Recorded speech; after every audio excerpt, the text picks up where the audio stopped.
Well, hello, everybody. This is John Barnwell here in Detroit with Reverend David William Parry in London. And we're about to resume our 56th installment of What is Truth? Not, of course, that we would have the hubris to say that we've actually cornered the market on truth, but we're just out here exploring. And so hopefully we can improve our questions. How you doing, David? Nice to see you again, John, and all of our viewers and listeners. Yeah, a bit tired after our monthly service of worship, but okay, because we're making big decisions about the way we're going and why we're going in particular directions. But yeah, a little tired, but okay. And yourself? Well, I'm at least I'm not a little tired. You know, I had my nap, so it's all good here. So you've been doing some interesting variations on a theme, and you brought up the subject of the Quakers, which is personally, I think, a really interesting topic, and one that's still relevant in this modern world. And of course, that whole branch of mystical thinking that you could trace it back in some regards to Madame Guyon and the Quietists around the Archbishop of Cambrai, Fenelon, and so there's some interesting layering there in that understanding of finding the silence. And back in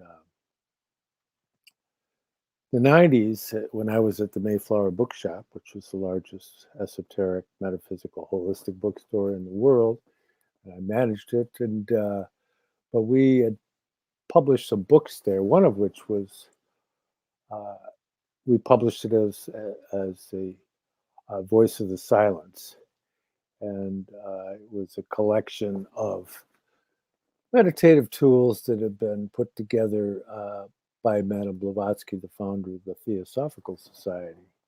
And that whole idea of the voice of the silence, that the silence has a voice. And if you try and look into that more deeply and you get into the work of Rudolf Steiner, he talks about the threefold being of man, and I've broached that subject many times here because that's essentially what we're working on. And if you don't understand these particular fundamentals and you're interested in the topic of initiation, well, this is what it's based on. And so you have in the Catholic and Christian tradition what's called Trinitarian view. And that's the whole idea of the threefold mystery of the Godhead. And there's trinities in other cultures also. So you have that specific dynamic, which is really a natural thing to posit if you look at it through the mystery of number and the Pythagorean way of looking at things. And in fact, it was interesting. It's an interesting avenue to study is the Pythagorean concepts as he had traveled around the ancient world getting initiated. But it was in Egypt where Pythagoras got his primary training in music, which he's so famous for with the idea of the music of the spheres as being something that captured the hearts of many. But in getting into a deeper understanding of this, when we get into moral imagination, moral inspiration, and moral intuition, as it's described by Rudolf Steiner, and that whole idea of that there's this foundation of inherent what can be called morality, that there's a principle of goodness that expresses when the spirit is found through whatever methods you may find it, like for example, in the quietism of the Quakers or the followers of Madame Guyon, or in Zen Buddhism for that matter. What it enables you, according to the principles of spiritual science, is to be able to work the fourth principle, which is the human ego, the Christ in you, and to be able to start to make imprints, so to speak, on your astral body, creating imagination, on your etheric body, intuition, and even as far as the physical body, imagination, inspiration, and intuition. Even I screw things up once in a while. That's okay, as long as I catch myself. Somebody else would have. And so it's in that regard that we're kind of going to take a side turn here and explore some of Reverend David's thoughts on why Quakerism. Dave? Gosh, where do I begin with that one?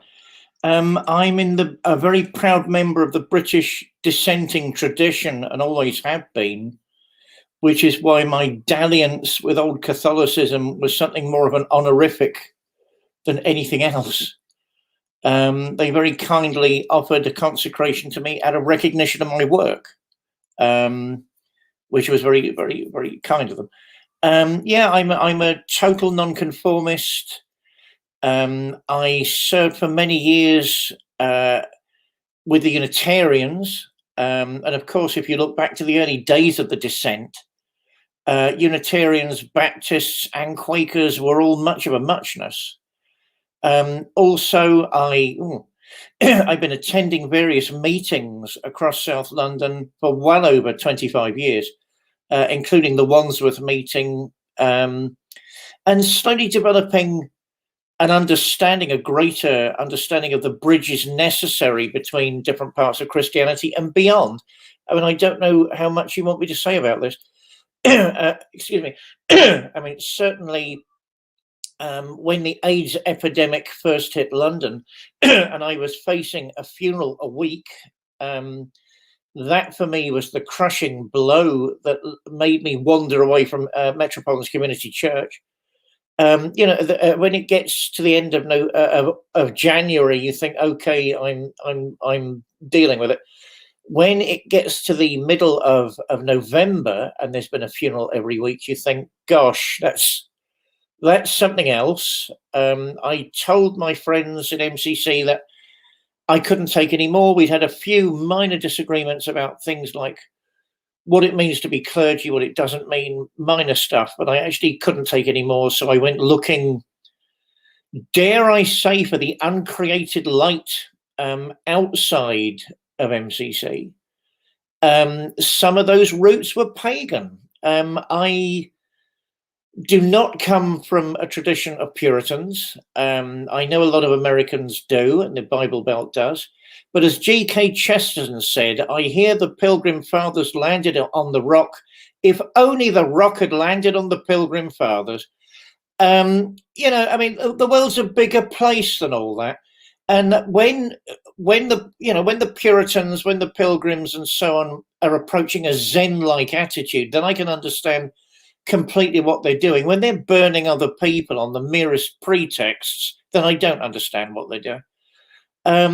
So Quakerism, Quakery has always been a part of my witness, which is multifold.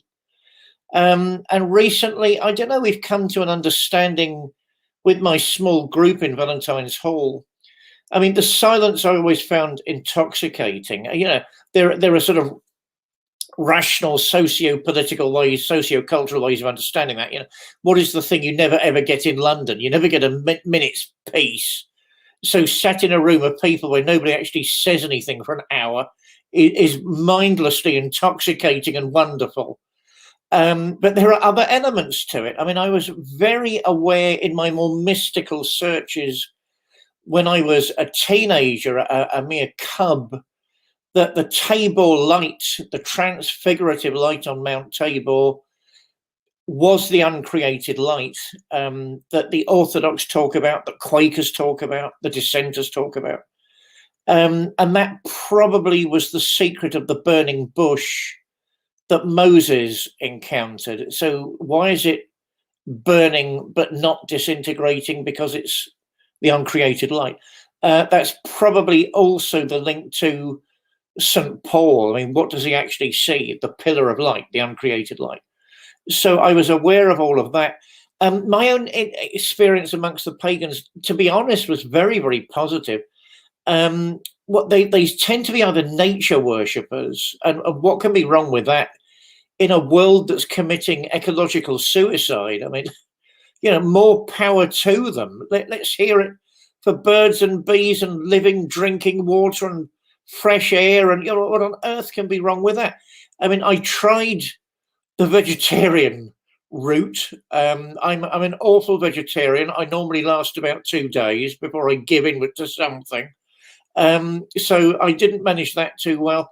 Yeah, so what we've tried to do, to cut a long story short, because I think I met lots of very wonderful people who are only guilty of holding a different ideology.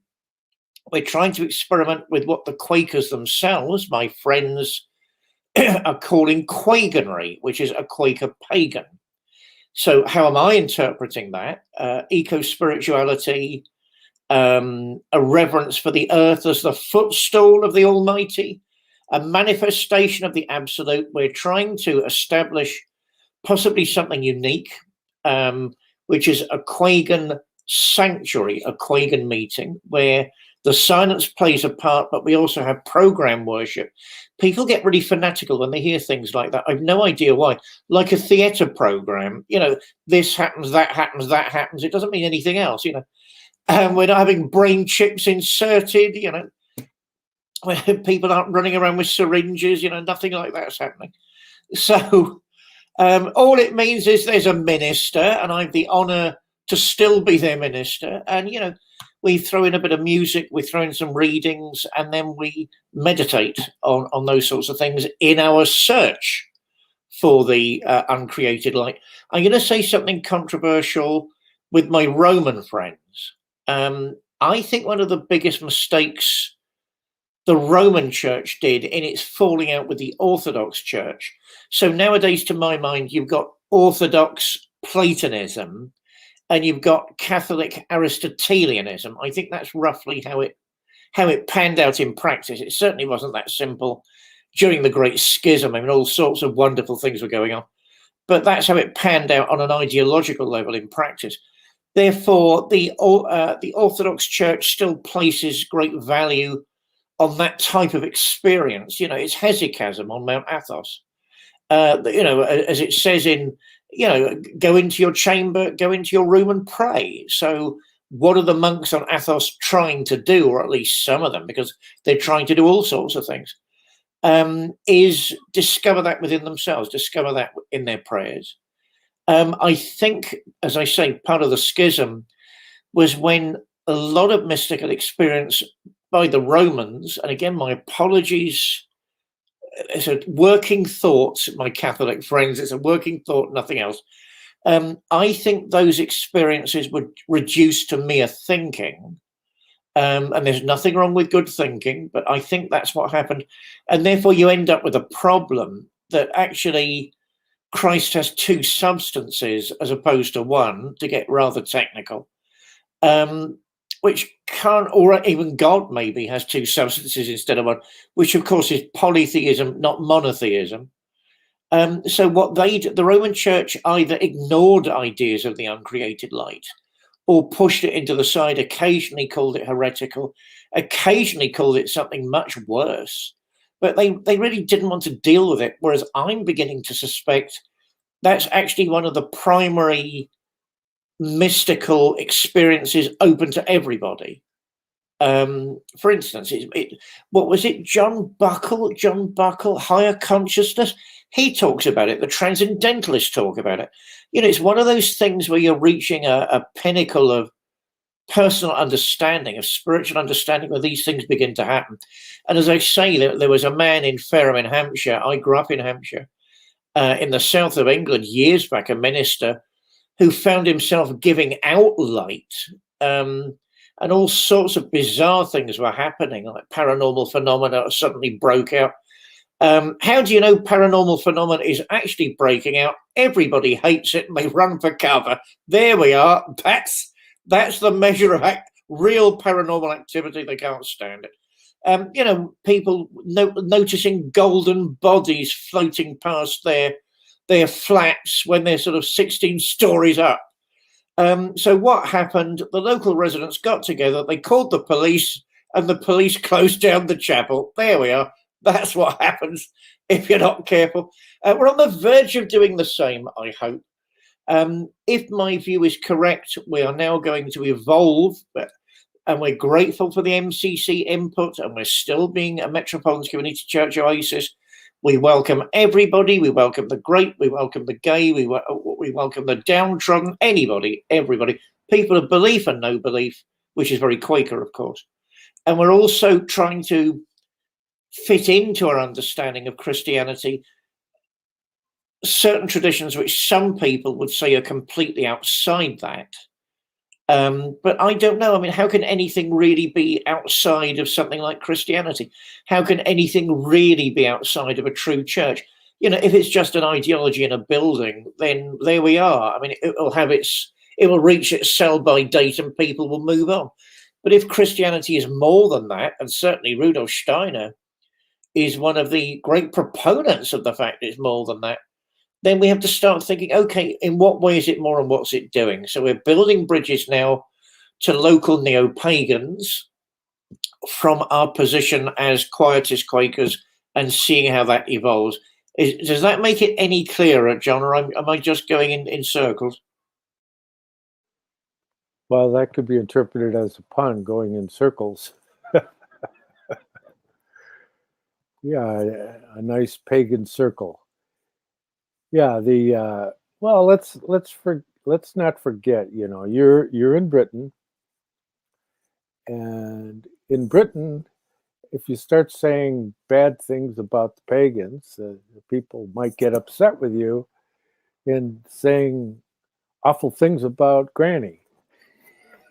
So it's not that far away in England and in Ireland, for that matter. That there's that subtext of your traditional beliefs.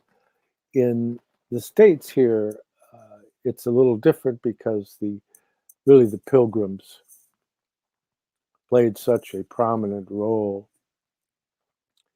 in developing what is known as America. And you have that fundamentalist strain of Christianity that prospered so well here. I mean, keep in mind, according to government records, there's over 35,000 denominations that have formal tax-exempt status as Christian denominations in America. So that's a lot of variety of opinion, at the very least. But, and you can get into the history of Quakerism, though, is so important in American history. I mean, first of all, when we're talking about Quakers, what we're talking about is what was originally known as the Society of Friends. And it was formed by a British gentleman, George Fox. And it went through a lot of various stages of metamorphosis, and it still does, because it's still very vital as an organization. But the common thread is that there's a way of finding solace in silence. And that's appealing to a great many people, because really you start giving them the complexities of whatever system of doctrines or non-doctrines or whatever you are, being able to find the proper mood to enter into silence can be a gift to anybody in any tradition whatsoever. And so that's such an interesting thing, is that out of this type of an impulse was developed the idea of conscientious objector. And so the Quakers were really the first to be able to achieve that status here in the United States, and using that as a deferment of military activity, that, maybe go into the medical corps or something like that. But in getting into George Fox and getting into some of that, and let's see, what do I have here? I always have all these neat little, well, that's that's related to Madame Guyon. And here we have an original copy. I sent David a link of this. This could be found on academia.org, an exposition of the faith and of the Religious Society of Friends, commonly called Quakers, and fundamental doctrines of the Christian religion, principally selected from their early writings by Thomas Evans, who's a Welshman by ancestry. And so that's an interesting source, because if you want to get into what they really are, you could do that. But if that doesn't interest you, nonetheless, you can find, Quaker Faith and Practice. Very nice. Yeah, there's a lot of sources on that, and that one might explore that whole idea of finding the uncreated light. As for myself personally, I had an experience at my first nodal return around 18 years of age of what's known as the inner light, described in the Upanishads as brighter than 1,000 suns. And I can attest to the reality of that statement. And so that, for me, it was a important turning point. In fact, having had that experience, obviously I wanted to go find someone I could talk to about it. And how ironic that, of course, not ironic to me, but how ironic it was my grandmother on my mother's side, the old Irish Catholic, who was quite a remarkable figure. I consider her one of my mentors, and she was a personal friend of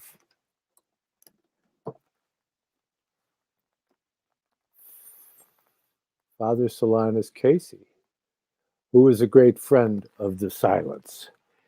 And I've told that story on numerous occasions, so I won't go down that avenue today, maybe some other time. But, I can just briefly say he showed up at the wake of my great-grandfather, and my great-grandfather came back from the dead. And that's like the earliest family story that I can remember, because I heard it from my mother and my aunts and my grandma, and, a lot of people knew about that.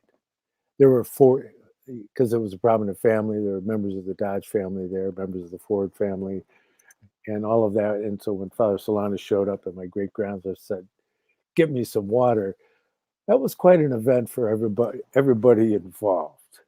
And so to me, there's like this bedrock of confidence that I have in the pursuit of things I consider to be a spiritual quest on my part. And so that's what led me ultimately to the source waters for my personal pursuit in the works of Rudolf Steiner. And in getting into understanding this whole idea of light, you could think of the most prominent light phenomena we see in the natural world is the sun. And Rudolf Steiner said that at one time the earth, the sun, and the moon were united together very early in Earth evolution, and that at a certain stage, the sun and the Earth-Moon complex separated off. That there needed to be a different arena of activity for the higher beings that now dwell within the region of the sun. And Steiner had said of these higher beings of the higher hierarchies, going up from the spirits of form and the other spirits, all the way up to the highest spirits, the seraphim, cherubim, and thrones, that the only vehicle that these beings would require is light. And in the Bible it says, if therefore thine eyes be single, thy body shall be filled with God's light. And that's in the words of Jesus Christ himself. So he acquiesces in our quest. So if somebody thinks it's an unusual thing to do, think again, do some more homework, and you can find that it's a common thread in all genuine traditions. Yeah, I mean, certainly we find ourselves in a weird position. I mean, we might be the only Quagan meeting anywhere. And I say they've asked me to be, well, I remain pastor, and they want me to program the meetings, which is actually more of a challenge than people think. Getting the balance right, the balance between silence and vocalized prayer is actually very, very challenging, particularly with a group like ours, because we cover quite a range of different personalities. And of course, we've got the radical background. We're very honored to have gone through the MCC stage, but we don't feel, how about this for an irony, John? We don't feel they're inclusive enough. We've got Muslims who worship with us who are Muslims. We've got Jews who worship with us who are Jews. We wanted to take the step to pagan, and I think you're right. There's something very different in the way British people, dare I say European people, use that word to the way Americans use that word. We want, excuse me, we want, I'm choking. We want to exclude that. We want to include pagans. We don't want to exclude anybody in our outreach, as a meeting of religious friends. We want to include everybody of goodwill who is looking for something higher in life, something more loving, something more caring, something more enlightening, more beautiful, more true. And we have had a number of meetings about it, and we can't really see why that would be wrong, and we can't see why that's against the gospel. If anything, that is the gospel put into practice a little further. And as if you're in Britain, I mean, you're very, very aware that certain places, certain statues, certain rock formations, certain plants, certain forests, they pagan associations that go back thousands of years. I mean, let me blow the whistle on Wicca. I grew up, as I say, in Ferrum in Hampshire. It was a kids' holiday thing that we'd all go to something called the New Forest. The New Forest was planted 1,000 years ago. And there have been some incredibly odd books written about Gerald Gardner. I actually like Gerald Gardner. You're dealing with somebody very, very recognizable in him, a colonial officer back from his pampered life in the Far East, knocking back gin. So I know exactly what we're dealing with in Gerald Gardner. And I like him, British eccentric, looking for magic and looking for gusts of enchantment and what have you. What's wrong with that? Putting his beliefs into a certain type of practice, which, of course, I mean, Wicca's absolutely fascinating. It seems to have taken off when feminism got to hear about it. Then all of a sudden, all the women are in charge, and you think, oh my God, So is that really what the ancient Wiccans, if there was such a thing, that might be a contradiction. Was it really all about women showing they were in charge, or was it something actually more subtle than that? Yes, I've been to some Wiccan meetings, and I have some very good friends who are Wiccans, and I'm sorry, yes, it's all about the women being in charge. There we are. So, you either buy into that or you don't. Gerald Gardner, I mean, he is meant to have gone to the New Forest to meet some witches. Wicca, of course, is the old Anglo-Saxon word, W-I-C-A, not two C's for witch. It simply cannot have said in the Bible, what's it, Deuteronomy, thou shalt not suffer a witch to live, for one simple reason. Wicca is an Anglo-Saxon word. They didn't speak Anglo-Saxon when those texts were put together. It was all Middle Eastern, love. You know, Jewish languages and so on. They simply can't have used that word. The end. So, well, let me just finish off this story because you'll love it. Let me just finish off the story because you'll love it. I mean, I'm trying to remember the guy's name and whether I should mention him by name or not. Got this flowing white hair and white beard, making sure he looks like a sage. You know, and he's done research on the witches of the New Forest and how they used to gather together. Love, we knew them. They were a group of old ladies that used to go in the middle of the night sometimes under a full moon and say some prayers. And one of them would have a smudge, you know, that sort of Latin thing where you purify the air. And then they'd all go home again. And it was as simple as that. I mean, one of them, I think it was, what was it, my mother or my aunt? I can't remember. One of them said to my mother or my aunt, do you want to join in? And I think my mother or my aunt said, no, I'm not freezing my proverbial off at midnight, thank you, in the middle of a forest. And, you know, that was the end of it. I'll hand to you, John, because we need to expose this ridiculous myth once and for all. Oh, you're funny. Yeah, well, you know, that whole frequently quoted, thou shalt not suffer a witch to live.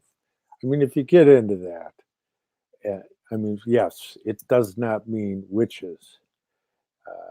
What it basically refers to, according to biblical studies, the Greek word would be pharmakia, and it would be pharmakia is the root of the word pharmacy, and they're still problematic, to say the least.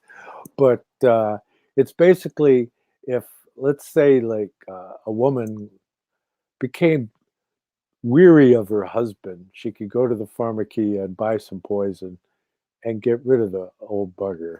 You know, so yeah, you're not supposed to do that. That's not a big realization, but maybe they didn't get the memo. But anyways, that's thou shalt not suffer a witch to live is related to the provider of potions and all that kind of thing. That's what it means. And so,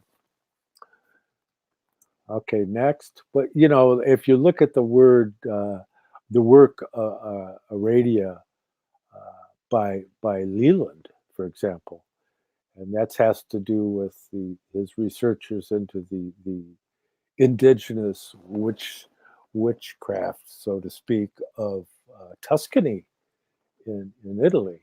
And there's a lot of those types of traditions all over Europe and the British Isles. I mean, you can get into, the works of Lady Ferguson, for example. There's The Irish Before the Conquest by Lady Ferguson. And it's a wonderful, wonderful book, and it's a difficult subject. But she is, yeah, there's a nice title page for you. Georgia. But her husband, Ferguson, he was a precursor, a poet, a precursor to William Butler Yeats and that Irish revival. And so you have a great many people in Ireland and in the British Isles seeking to kind of restore the damage that had been done to ancestral traditions by Puritanism and other exclusivist type impulses. You could say one thing or another regarding it, but things go through change, and humans can very rarely get it together to make changes without resorting to violence at some point or another. So that it's easy to cast aspersions on any transition of any state or belief system. I mean, geez, all you have to do is look not even too hard. They couldn't even write those out of the history books. They wrote a lot of stuff out of the history books, and you have to do your own research to be able to get to a great many things, because there's a kind of an approved Toynbeean version of history that's put forward in most of the educational institutions, specifically ones that were promoted by the Carnegie Institution and all the various elite families, members of the Pilgrim Society. I don't want to get into all that right now, but that's there for those of you that follow American Intelligence Media and Americans for Innovation. Know good and well what I'm talking about. But in any rate, we like to get into the spiritual substance of these things. And so again, if you get into the experience of the inner light, it's right here. But the thing is to be able to take the light and then bring it, because it's really the center of your being is in the heart, see? And it's leading people to hearts, and that's the challenge of esoteric Christianity, is to be able to get behind the words and get into the actual spiritual substance, so that you see in imagination that experience that one can hear the resounding of the spiritual hierarchies, and it actually permeates your will so that you can express the intentions of the divine spiritual beings. Now, I don't know if somebody would have a problem with that. I guess, they're kind of on their own, but it's greatly rewarding experience, to say the least. Not that life is going to be easy, because life isn't easy. It's a testing ground, and so you're going to be given a choice. Is your blood sacred to Christ or the universal God, however you conceive him, or is it belong to some mad scientist? And I'll leave that up to you. That's your free will to be able to make that decision. But as for me, my blood is a sacred trust, and it's my own.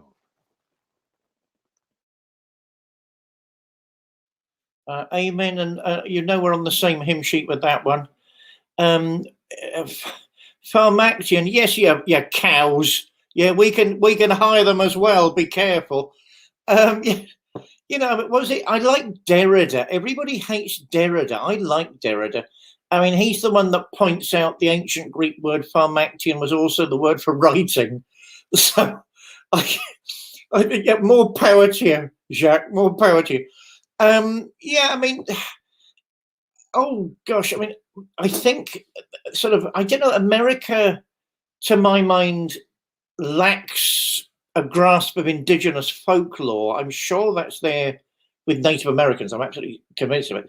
But, I think the Puritans, and I'm not even against the Puritans, I'm against them when it turns into something it's not, and it turns into something spiteful, it turns into something self-referential, because that's not what the original Puritans were trying to do. They were trying to do something like Zen simplicity, which is admirable. What the Puritans were doing in trying to find witches. I mean, Robert Graves, who's had this inordinate influence on me, not as a poet, as a novelist. I know people might find that odd. I actually don't like his poetry particularly much. I find it pompous. I find it overbearing. I find the fact that, I can't remember where I read this, so forgive me, everybody. He asked one of his tutors at Oxford, is Sappho any good at poetry? And apparently this man turns around like he's just about to, break an oath or something, and says, yes, Graves, the trouble is she's very good. What do you mean the trouble is? What, because it's a woman? For God's sake, bloody Oxbridge at it again.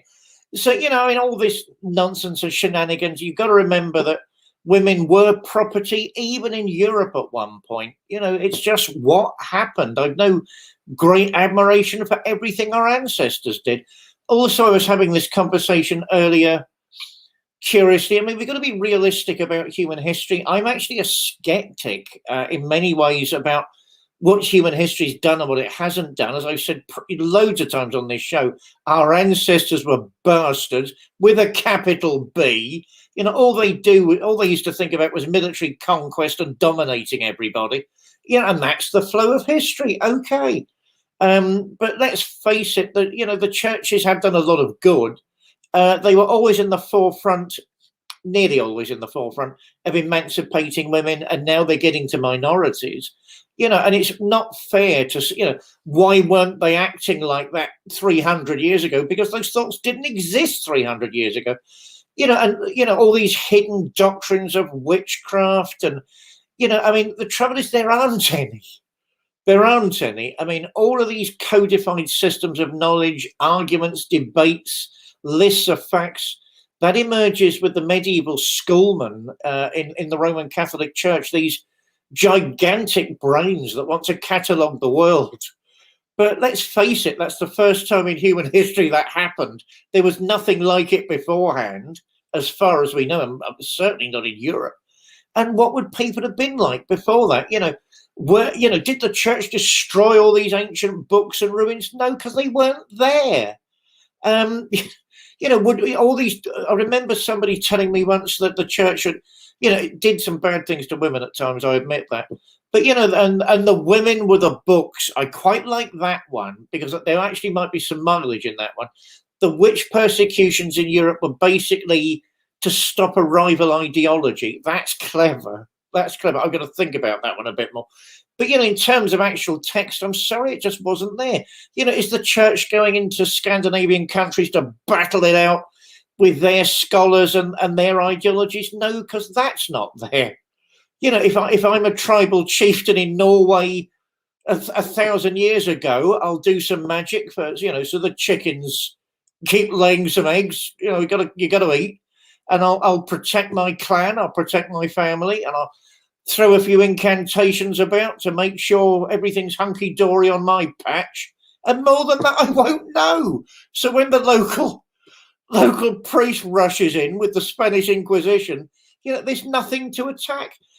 Certainly, it's interesting to see that the early part of the church history in Western Europe is all about suppressing mystical experience. What it seems they were trying to do was say you do it our way or you don't do it at all. So if there's another tradition talking about inner light, say, then the church would attack that on an intellectual level and they'd actually try and suppress that. I think the documentation is there to show that. Was they entirely malevolent? Actually, no. What they were trying to do was systematize and gather together into into one group, one body, how you do that. And that's been lost with the centuries. What were their motives? What were they trying to do? And it's a shame they tried to do that. But you can see an argument on both sides there. Excuse me. But in terms of all this knowledge that's been lost, I'm afraid I don't believe it's there. A young radical friend of mine the other day was talking about genetic experiments amongst the ancient Egyptians. I'd love to see the papyrus where that is talked about. Has anyone heard of Mendelssohn? Has anybody got an historical imagination anymore that these things weren't simply there? The nearest analogy is to look at, say, an oil refinery, where you go around all these different departments and different technologies and different mechanisms, and the sheer complexity of this one body is mind-blowing. It's nearly overwhelming.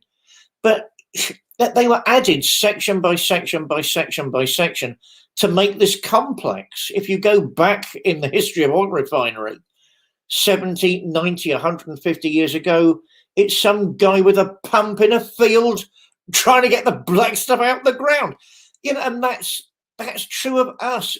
It amazes me that we can't take joy in the fact we're a learning species, that we improve our lot in life, that we're learning how to become more peaceful, that we're trying our best to get to a negotiation table and actually discuss it as opposed to just all guns blazing nuclear exchange. It amazes me people don't see that as something utterly wonderful. I'll tell you why I'm sounding off a bit about that, then I'll hand back to you, John.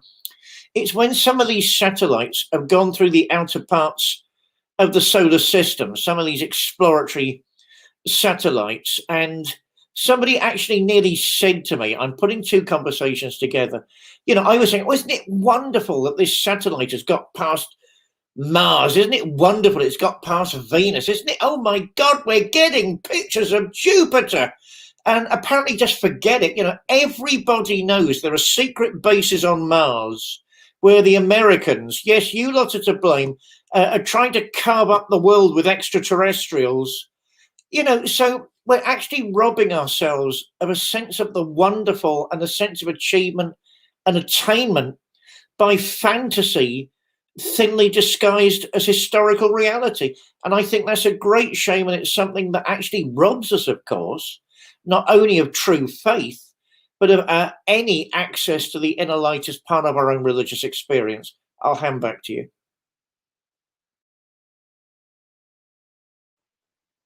Just to respond to one of the comments on the side, Catherine says, wait a minute, there's documented persecution against women healers in Europe. Oh, absolutely, without question. And again, it goes back to that whole idea of pharmakia. It's the person in charge of creating potions and things of that. And it was, in oft times the situation within tribal civilization in Europe, it was the older women that were the midwives. There were custodians of herbology and the wit. They had the wit of the plant realm, and they were witty, right? And that's where that's a word root for that whole idea of witches. And there's many documented cases, and it was further bolstered. Wait a minute. It was further bolstered by the literature that was created, such as Demonologia by King James I, and then there's the works of Cotton Mather, and I have a friend who's descendant of that line. Cotton Mather is cotton, as in the cotton fabric, as you know. It's a long tradition, but that whole idea of creating inquisitions against things, many times it was just against wisdom as being centers of power within the community. And that was very much a challenge for those that wanted to reestablish the Roman Empire under the guise of the Roman Church. And so, without question, there is that. But the divine feminine couldn't really be held back. And so you have the resurgence of the divine feminine in the veneration of the Mother Mary that was made popular by Bernard of Clairvaux, is really the central figure for the veneration of the Virgin Mary as the Assumption. Not that she's a god, but she is godly. That this was a woman who had, she was an embodiment of wisdom.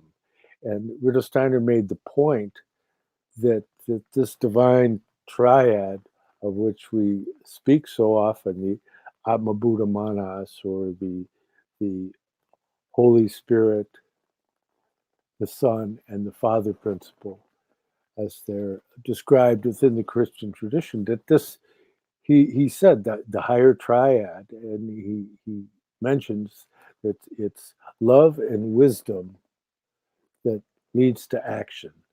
See, so that's the wisdom is that manas, the love is the logos principle, second logos, and then to bring it into action, that is the attribute of the Father principle. That's that force, literally the force that moves your blood, is that force of cosmic will. That's an expression of the Father principle. So it's these things all come together if you know how to think about them. And so yes, there's been a tremendous number of inquisitions and battles, territorial battles, but that's all worldly stuff, and it has to be viewed in the right way, because if you understand the nature of the evolution of consciousness, that first of all, the consciousness soul period that we're in now, which is the fifth mystery, the mystery of evil. So in experience ourselves as so separate from the divine spiritual beings, because we need that separation to be able to achieve freedom. So then we can take ourselves as free beings, and then bring ourselves into relationship with the divine triad through conscious spiritual development. See, so it's a very complex thing, and when you look at it in terms of history, so many writers just tend to take their modern mentality and transplant it into the ancient world as if they're just like us, except that they didn't have enough information to work on, which is, according to spiritual science, is not at all the case regarding the metamorphosis of consciousness. Yeah, just to say, I don't remember denying that there were documents and persecutions. Certainly, I do deny the numbers.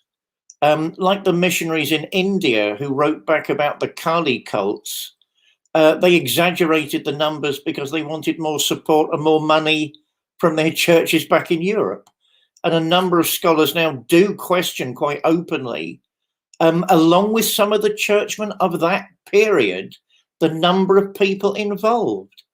If I'm a witch finder, and perish the thought, I don't want one little old lady that I can persecute, because people are paying me to find witches.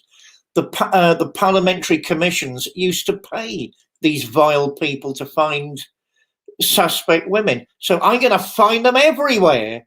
One has to be a little skeptical and careful. Also, up until the late medieval period in European history, aristocratic lands went through the female line. They didn't go through the male line. So if you got married, you would get a woman and her lands. The trouble with the modern view of it is you think of middle-class women as a subjected person. No, it's actually more complicated than that. In the dynastic lines of Europe, there were all sorts of shenanigans and extra things going on. So a lot of them were technically and tacitly immune from these accusations, because it quickly became a bloodbath if anybody tried that one on. I'm not after her, I'm after her lands. Everyone was not a Democrat with a housewife being accused of witchcraft down the road. That's not the model. As the aristocracy, as usual, don't really care what the working class is doing. My aunt's a witch, yeah, get on with it, who cares? Because they've no money, they've no power, they've no connections. So, you're looking at different time frames and different reasons for attacking women. I believe I did say that women were property, but not in the superficial sense working class people per se were property. Serfs were tied to the lands. They were workers of the soil, and they were given to people as part of the lands and their developments. That's if you want to be a real socialist, talk about that stuff, because that's actually very serious, and that's a mentality that's still bloody in Europe. It was all these awful bourgeois merchants that wanted to put a stop to that once the Middle Ages were over. And you've got these wonderful, this is in the documents too, these wonderful confrontations between somebody's banker and the local aristocrat. The banker was much richer than the aristocrat, and therefore technically much more powerful, and all these terrible arguments taking place between the burghers of the city and the local knobs. So that's interesting. But, if women were tied to the land, which they were, it makes the whole accusation thing much more complex. And as I say, people, sometimes they underestimate numbers and sometimes they overestimate numbers. And that, of course, was an argument within the church itself. What are the correct numbers to actually believe? And a number of modern historians are actually questioning all of that. To take any of it outside of the political framework of its day would be a mistake anyway. You're looking at witchcraft, or you're looking at politics in disguise. Hey, you're looking at politics in disguise. I think you like James I. I don't like him. I think I've said this on the show before. And that bloody book about witchcraft, I just sense something sinister in that. So you get a highly educated, bright young man who goes to Holland, the most advanced country in Europe. Why do we all hate Holland? Because it's always more advanced than everywhere else in Europe. We hate you, Holland. we hate you. Yeah. And so he's given a liberal education in the arts and the sciences, which he excels at. All the documents say he's an incredible student. He's an exemplary scholar. And then he comes back and writes a book about witchcraft. You know, sinister. Unless you start looking at the politics of the time. So you've got this Scot coming down to Britain with an army, coming down to England with an army, and saying, I'm the king. Does anybody disagree? And that starts putting it on a different footing. Supposing I'm one of the aristocrats, and my family's owned a piece of land for the last 900 years, and I'm saying to my mates, who does he think he is? My family have looked after this for 900 years, the swine. He's not telling me what to do. And supposing the king, James I, gets to hear that, what he won't do, because that would be open war, is attack the guy saying all of this. So what he'll do, I'm creating a scenario to make it more accessible. He'll invite the guy into his private chambers and say, look, I hear you've got a problem with my administration, you know, can we sort it out? And the guy might say, no, I'm sorry, you know, what gives you the right to tell me what to do, how to collect taxes from my family? You don't have that right. And so the next time they're all in court, the king will say, which? And everyone withdraws because now they know a ruckus is coming, a punch-up is coming. And he might try again, come into my private chambers. Look, you know, the law's on my side. All these judges were appointed by me. Are you going to give in? And are you going to be taxed? And are you going to admit I'm king? And maybe I'll think, who the hell does he think he is? No, I'm not. And then I will send my agents to the guy's family and say, I've accused your cousin, your husband of witchcraft. Make a deal with me and I'll save your lives. And that's what happened time and time and time again. So you get somebody taken off to the tower, betrayed by his family, so they can keep their titles and their money. And everybody then saying, oh, we knew he was a witch. We knew he was a witch. Yeah, you've got to start looking with a mind that understands human nature if we're to make sense of these things. I find it interesting that Shakespeare flowered under Elizabeth I, who of course poured fortunes of her own money into the English Renaissance. And what's he doing at that particular time? Writing about fairy tales and love and the moon and all these magical things. Then under James I, because of course Shakespeare was also a subject under James I. Remember, we're not citizens, we're subjects. All of a sudden, it gets darker and Shakespeare starts writing in a manner very similar to Jacobean drama. Everybody's stabbing everybody in the back. So you think, oh, you know, he may have been a force for good in certain ways, but I think anybody that's followed this show knows I'm no great lover of the aristocracy. And I think if you're going to retain power and influence in your family for hundreds of years, you can't actually be Saint Augustine to be able to achieve that. You've got to be a bit of a nasty swine. So I sort of work on that basis. Handing back to you, John. Well, yes, James I.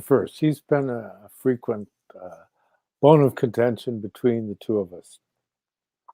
And yeah, he wrote his Basilicon, his book, basically establishing the divine right of kings principle as far as Britain is concerned. He's a problematic character, at least. An astounding individual, an astounding acumen, astounding education, and his tutelage under Buchanan.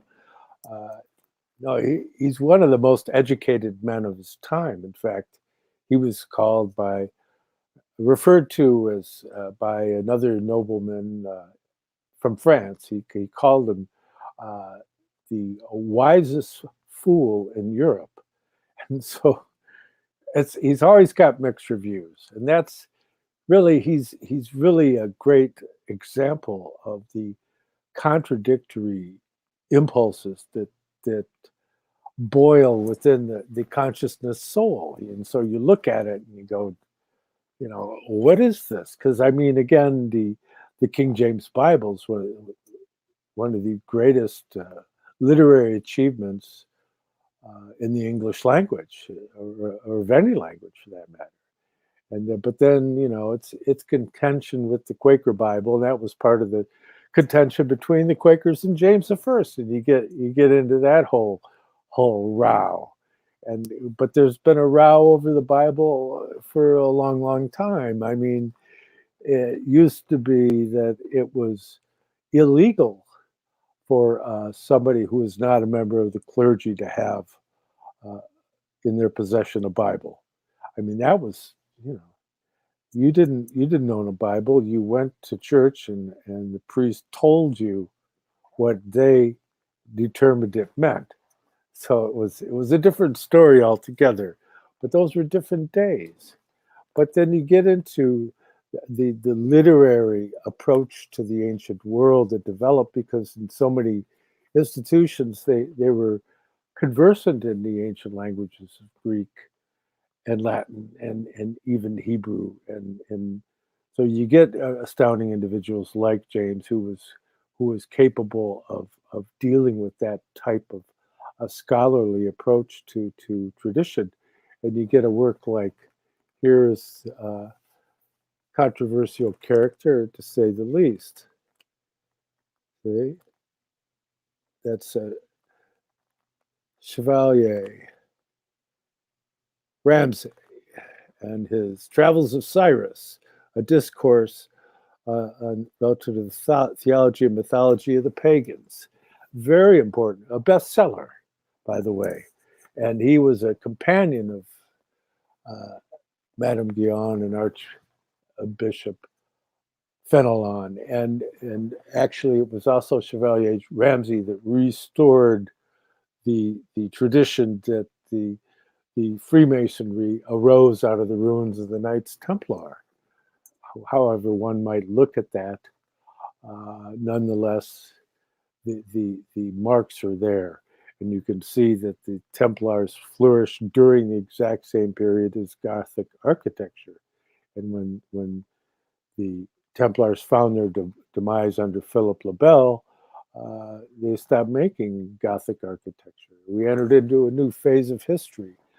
And so it's very clear that the administrators of the constructions of the Gothic cathedrals, the Art Gothique, that it was the Knights Templar. And of course, they're the individual who got them their patent from the church is, again, St. Bernard of Clairvaux.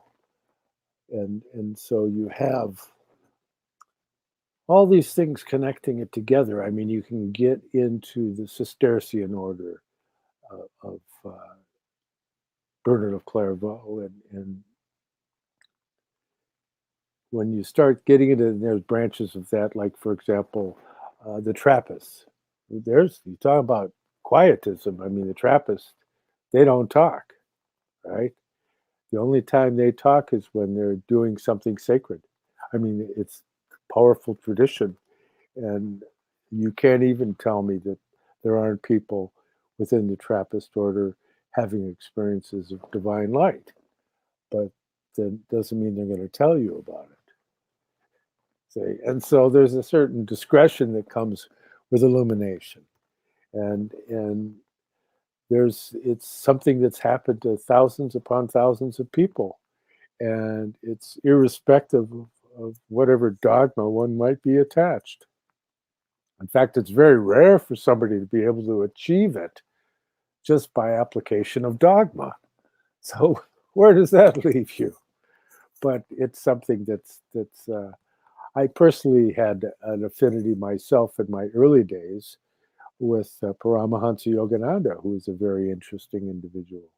And when I was very, very young, I read Autobiography of a Yogi, and it clarified a lot of things for me. And in fact, Paramahansa Yogananda, as he would say himself. But he considered himself to be a reincarnation of William the Conqueror. And so that's an interesting connection. Whether or not it's true, personally, I happen to think that there's some merit in it, just like I think that there's merit in George Patton being Hannibal. Did I ever tell you that the guy who was driving the truck when George Patton got T-boned and killed was an associate of mine years back?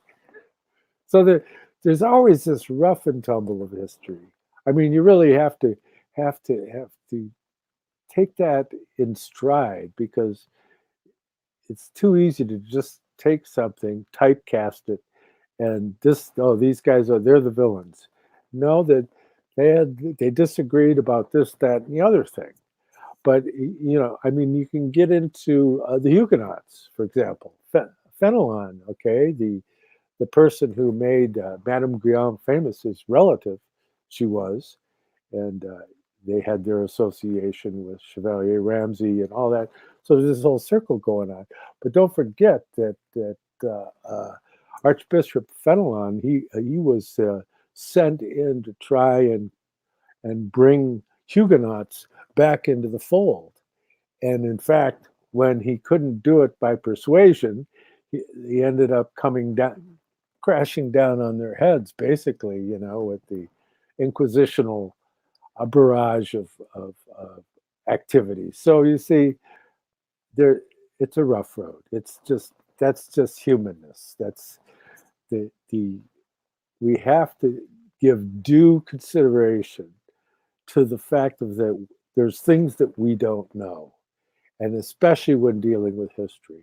And the biggest thing that we don't know is the cultural context, the normative standard of behavior in the different areas of history as we go through this evolution of consciousness. And so we have to not let these things blindfold us into looking for the value that could be found there. And that's a real key.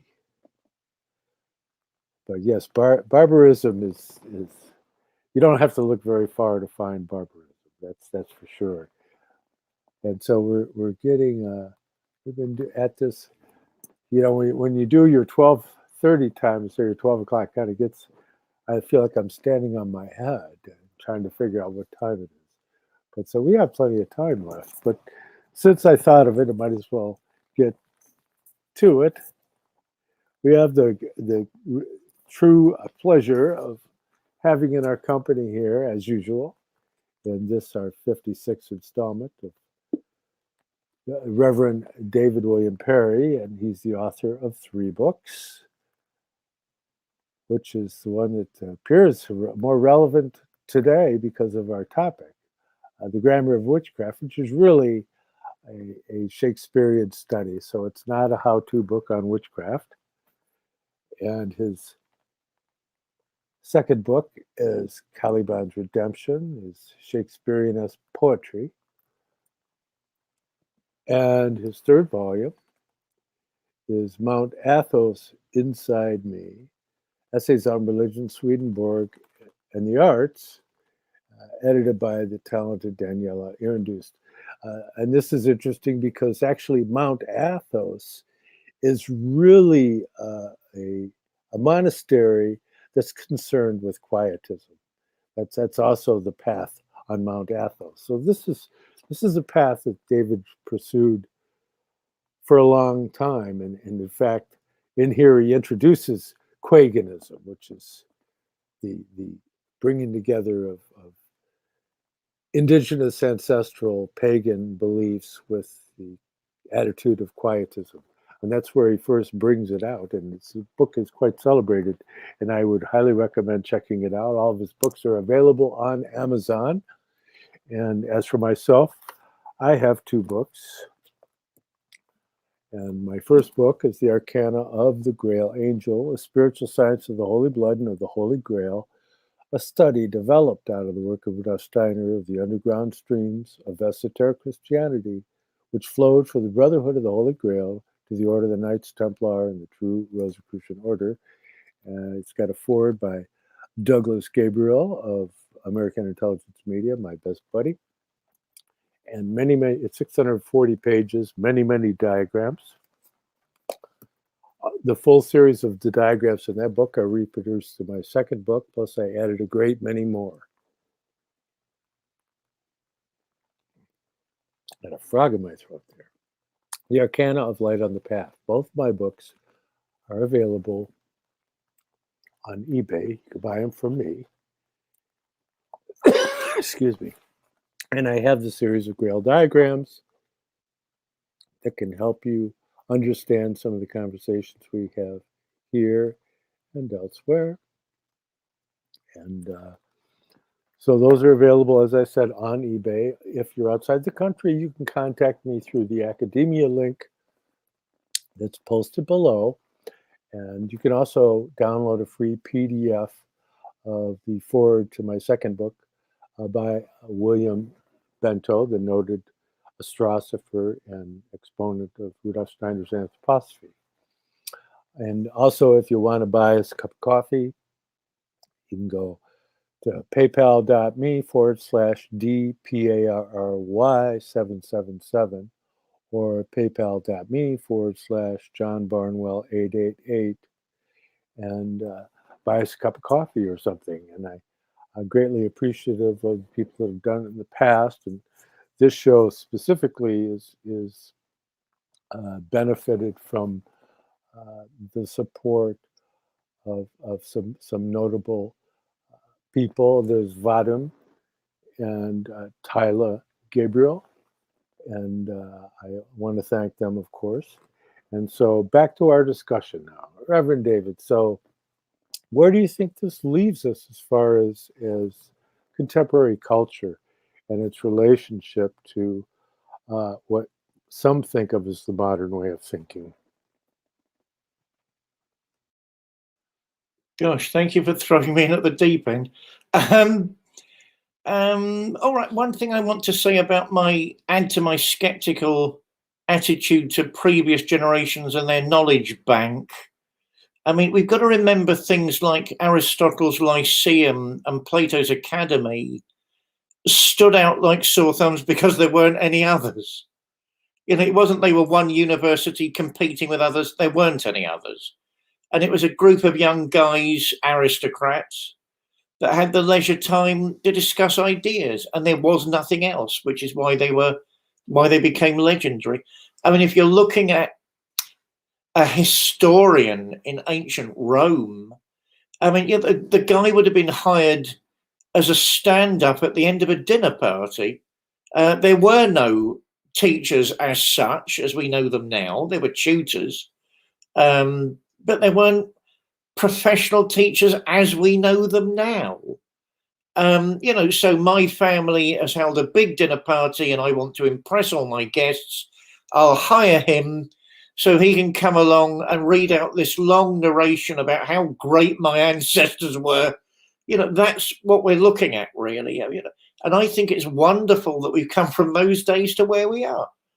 I was told a couple of years ago that when I was first at university, I spent 3 years in a bad mood and only read Oswald Spengler.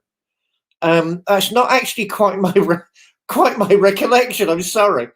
I was in a bad mood a lot, yeah, but that's because I was wondering why Christianity wasn't reaching more people. Therefore, there was a reason behind it, and getting much closer to the decision that the Church of England needs to be disestablished. I mean, unlike you lucky Americans, we've got an established church that feels it can do and say whatever it wants to other churches and the nation generally. And I wouldn't mind that so much if it actually was functioning as the conscience of the nation, which it is not. And even if it was functioning as a national church, like the Orthodox churches, you know, where you defend a particular culture and view of life. But it's not doing that either. So we've got to disestablish ourselves from that. I did read Oswald Spengler a great deal. That is true. Therefore, I home in less on thoughts on Kali Yuga, for the simple reason, as much as I admire those thought streams, I'm always mindful of Hermann Hesse, who was one of the big influences on me, saying, do we really understand the East? Do we really understand Buddhism? Do we really understand Hinduism? If you want to go out there and live there and learn the language, and I think that's a powerful missile for those people who think they're on top of those things. That made me cautious about, I think there is something wrong, and I think there's a decrease in the spiritual sensibilities of our society. A personal view, I think religion is in the decline because it's not doing its job. And I think spirituality, sadly, is in the decline, because if religion's in the decline and that's the mouthpiece of spirituality, the voice of spirituality isn't really being heard. But I put that down to something like a Spenglerian winter, more than this depressing notion of a Kali Yuga. Things, unless they're constantly seeking renewal, revivification, fall apart, and types of civilizations fall apart, and institutions fall apart. I think that's a brilliant insight by Spengler. They all have a dawn, an organic metaphor, admittedly, but they're not necessarily wrong per se. Why not? They have a dawn, they have a spring, they have a summer, they have an autumn, and they have a winter. And he would have said, as far as I recall all of that, because I've not read it in years, that we were rapidly approaching the winter time of Western civilization. That's far too generalistic and depressing. But even then, it's not necessarily the most terrible thing you've ever heard of, because once it reaches a particular point of dissolution, it will start to rebuild, it will start to revive, and you'll be presented with something new and different and better. I'm adding the better bit. I think he'd have added, he'd have been one of these people that goes through an eternal cycle of events, but that's where the sort of, at the risk of throwing in too many scholars into the same breath and the same pie, that's where the sort of optimistic Hegelian in me comes out. Why can't it be better? Why can't it be a better part of that spiral? So, yeah, I mean, I do see a lot to be sad about. I do see a lot to be deeply worried about. This will get me into trouble, John. The present reading of history by the woke movement I find particularly worrying, because it's not following historical rules. I mean, there's talk in Britain, and I know there has been in America, of statues being pulled down simply because some guy had a relationship with slavery. Either he was a slave owner himself or he knew about slavery. And why didn't he put a stop to that? Maybe because he wasn't a 19th century liberal and those things didn't exist. That criticism didn't exist. And also, what do we mean by slavery? I mean, one thing I'm mindful of being a Brit is there's always been a tension between the West Country, Cornwall, and the rest of the country. That tends to be because Henry VIII, the Tudors look great, riding through a forest and all that wonderful in-your-face clothing. My God, you paint a picture. But they were swines. The Tudors were manipulative, tyrannical monsters. Henry VIII, when he started dissolving the monasteries, it was a power grab, it was a money grab. When he started falling out with Roman Catholicism, which was deep-seated, backstabbing international politics, was it about religion? Well, there's a good question. But, it's used in religious terms, those arguments, but was it about religion? But anyway, when he starts upsetting the rest of the country, the Cornish were rising against him. So basically, he had them rounded up and sold them to the Moors in Africa as slaves. So that's what happened. Am I an optimist? I think that was behind the question. Yes, I am. The light of Christ is ever present. It surrounds us all. It's in our hearts and it's in our minds, and it's always darkest before the dawn, no matter how grim things can get. And apparently they can get very grim. At the end of the day, that's not the final chapter of the book. It's not the end of the story, because there are powers above us all and the light shines forever. What do you think of that and that wonderfully optimistic end, John? Well, yeah, I think that although we might disagree on many uh, and sundry details, there's one thing that I'm confident we both agree on is that Christ already won, and that the rest of us are just playing catch up. And it behooves one to be able to align oneself with that Christ impulse. By Christ impulse, meaning God is love. And as Rudolf Steiner said, and I referenced earlier, the higher triad consists of love, wisdom, and the will to act out of that love and wisdom, which, of course, that's that still small voice of conscience, that indwelling attribute of the divinity that can bring us to right action in the world, and that's all we're talking about here. Really, is the ability to try and come from that voice of conscience, which leads us back to the Quakers, where they said, it was a matter of conscience that they couldn't serve in a military capacity. So you see that there's something that's really a thread. It's very important, and you could even scripturally and technically within Catholic doctrine, you could lead it back to further refinements. You go back to St. Augustine, the writings of St. Augustine in the City of God, and the whole concept of just war, and that just to go to war because some corporate entity is going to expand their domain, well, that wouldn't qualify under St. Augustine's description of the just war, not really. And that's what's been going on, even though people may not see it as such, because they haven't done sufficient research to find the backroom deals involving the establishment of communism, fascism, all that were all instigated through bankers in London, New York, and Rome. I mean, this is intentional. They think that they can exert their authority far more effectively if they keep us continually embroiled in the carnage of war.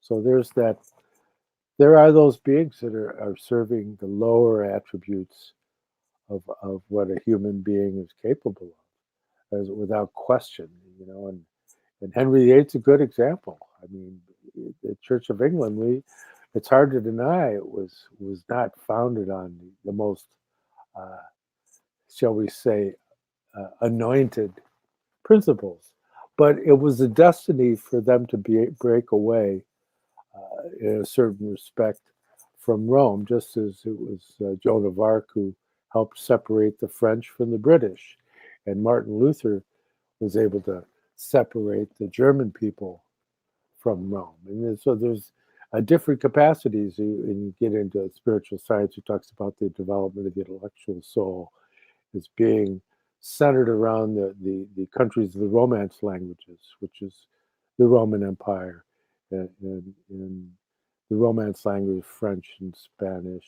Italian, that the Germanic languages are very much tied to the development of the consciousness soul, and feeling oneself entirely separate from divine promptings. It goes at least a period of time where you go through that, and you're not having clairvoyant experiences of angels and stuff like that.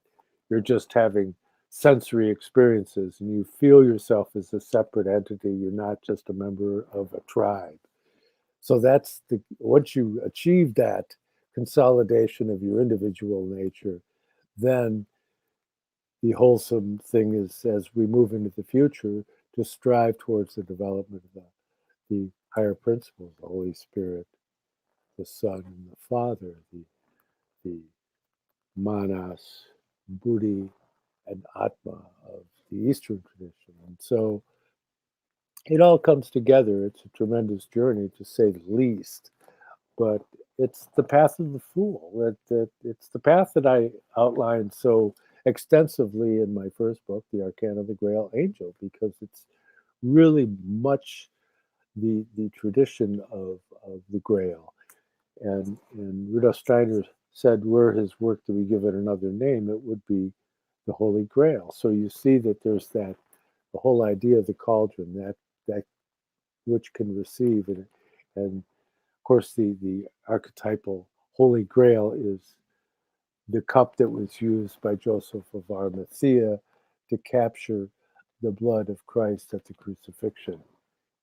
And he it was who not a bone was broken, because Christ had been able to incorporate the physical all the way down into the bone structure. So it was necessary the bones wouldn't be broken, so that he could transform even that principle of death that we carry around with it, that bony system, that even has been conquered through the deed of Christ at Golgotha. I mean, that's powerful. And so you have this Grail representing the coming together of all the various streams of cosmic and indigenous spiritual impulses in Christianity, and the Arthurian knights, and the followers of Sigurd and Freya, and the Egyptian impulses, the Persian. It all comes together. It's a great melting pot in the Grail, because the Grail, as represented in the tradition itself, is that repository of world wisdom that is transmuted through the principle of love that leads to action. And so if you could, Reverend David, it'd be a good time to see if you have any final words and consecrate this wonderful journey with some form of prayer. Thank you, John. I'll start with a confession. I don't know if you've ever come across British carry-on movies, and there's something of almost a religious practice over here. A group of comedians that made sort of skits reflecting British life back to the British. The best ones are the comedy, the costume pieces, and there's one, I can't remember the name of it offhand, where Sid James is Henry VIII, who of course had a reputation for young ladies as well as dynastic arrangements. And you see Sid James jump off his horse because he sees some wench in a field, and she says, "Who are you?" And he says, "Why? What's it to do with you?" And she says, "You're not the king, are you?" And he says, "Well, what if I am?" And she says, "My dad says if the king ever shows his face round here, he'll put a pitchfork right in his direction." And he says, "Oh." And she says, "My dad says if ever he sees the king, he'll give him a good paste because of all the decisions he's made recently about how you make a living off the land." And he says, "Oh." And she says, "My dad says if the king were ever to come to this farm, he'd give him the time of his life to show him what a good British man thinks of the monarchy." To which Sid James replies, "He says a lot, your dad, doesn't he?" So, treasures, my American friends, if you've not seen them.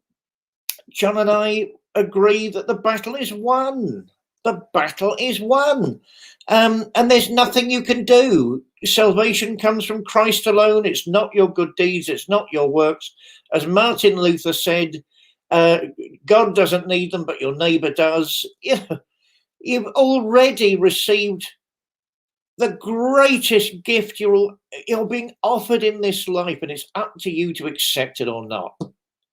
And using those thoughts, using thoughts of that truly uncreated promise and light, let's remember until we all meet again that, as John Bunyan said, we all need to be of good cheer because all is well.